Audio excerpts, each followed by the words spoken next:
Hey, what's up there folks? Corey here with the Android community. And what we have here today is a brand new phone on AT&T. This is the Pantech Discover.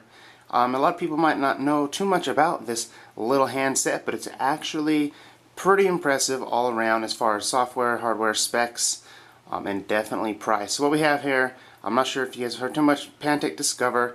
It's got a awesome rap sheet to go along with it, all for just $50 on AT&T, complete with 4G LTE and the works. So you get a pretty good package. I've been using it for about a week here, and I've actually been pretty impressed. I mean, Pantech's not a huge brand. I mean, this is no Samsung, this is no HTC, but build quality is actually pretty stellar, pretty solid all around. It's got a nice, unique design that makes it look very sleek.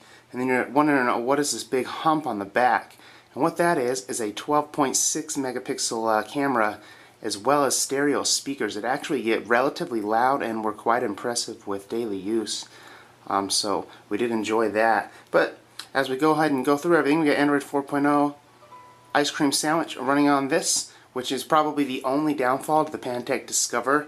Hopefully it gets jelly bean soon, but that aside, everything else is actually pretty solid here. So we have a 4.8-inch display, as you can see, pretty large. It is a 720p HD display, so still pretty solid, and that's 4.8 inches. It's got the same 1.5 gigahertz dual-core Qualcomm Snapdragon processor as the Galaxy S3 in the United States and a couple other phones, with 1 gig of RAM and 16 gigabytes of internal storage. So overall, there's quite a punch in this phone, not to mention that 12.6 megapixel camera. 1080p video is really impressive.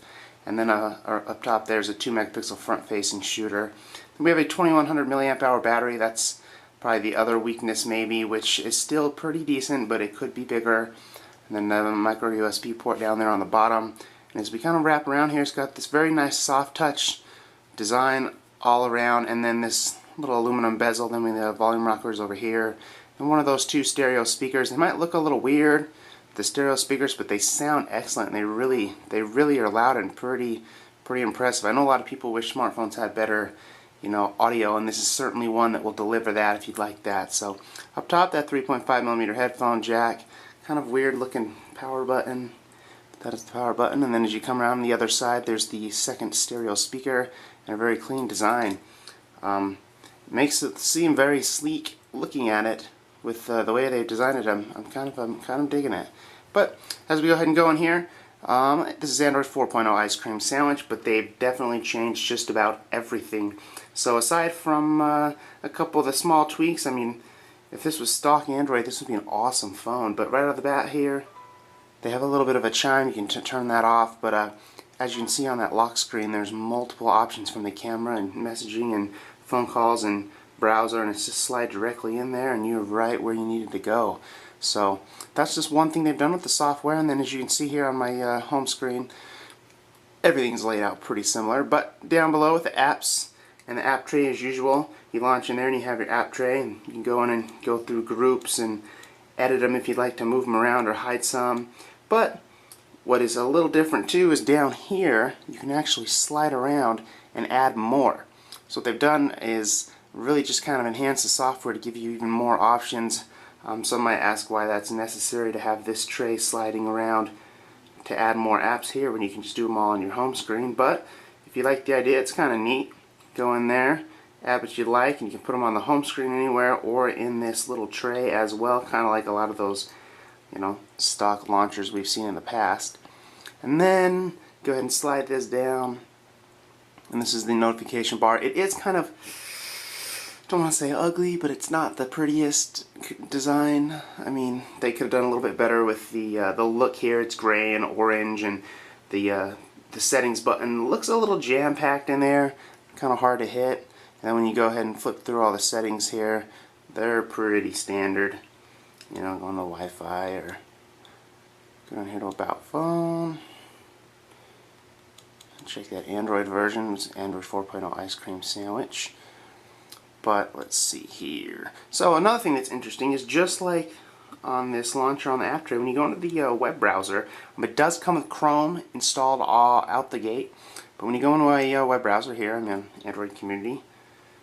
Might not be extremely easy to see, but there's a little tray right here on the browser as well, and that'll take you instantly to Facebook, you know, or you can tweet what you're looking at, or you can share your page, and this scrolls as well just like a home page on its own.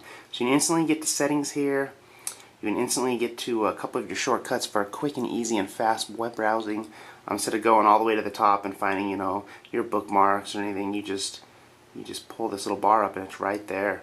And then you go to your apps from there, offers, and even more settings. I mean, they've really done a bunch of stuff here. You can change and edit and tweak all of those settings on that browser bar. So that's kind of an interesting one.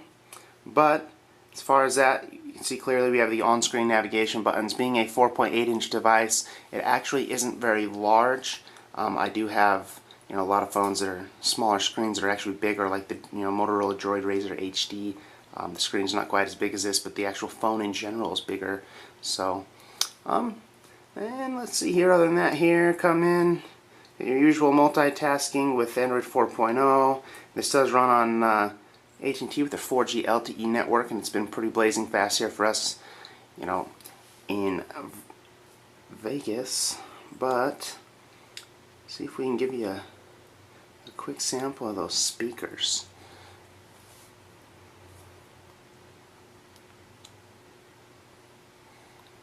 Because they are pretty loud compared to most. This is the thing now, you can no longer unlock mobile phones. I'll give you a 90-day window, so if you want to, you unlock your phone. You don't do it before the deadline, screw you. Now, honestly, this doesn't seem like it's going to be a big problem for most people. One, a lot of people don't unlock their phones from the get. Philip DeFranco Show, pretty good stuff. But that doesn't really give you an extreme example, but the speakers are loud, the screen is crisp, the phone is fast, software, hardware is pretty top-notch. Overall, it's a pretty impressive phone, hardware, software, everything else stacks up pretty nice, and the best part, this is only $49.99 on AT&T. So, pretty solid phone for those looking for a budget handset. More details in the review, screenshots, lots of benchmarks and everything else. So, thanks for watching, guys. Have a nice weekend.